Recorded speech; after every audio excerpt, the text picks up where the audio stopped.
everyone!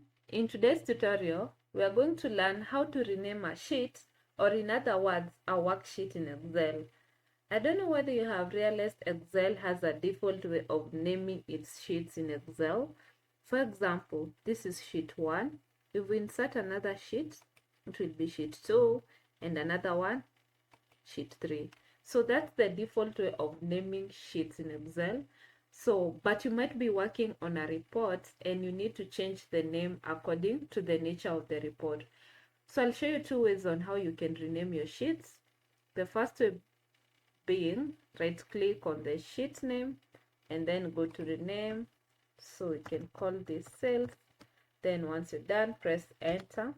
The second way is double click on the sheet name and rename it. So let's call this stock report. Once you're done, press enter. So that's it about renaming sheets in Excel. If you found this helpful, kindly leave a comment down below, subscribe to our channel, like, and see you in our next tutorial. Bye!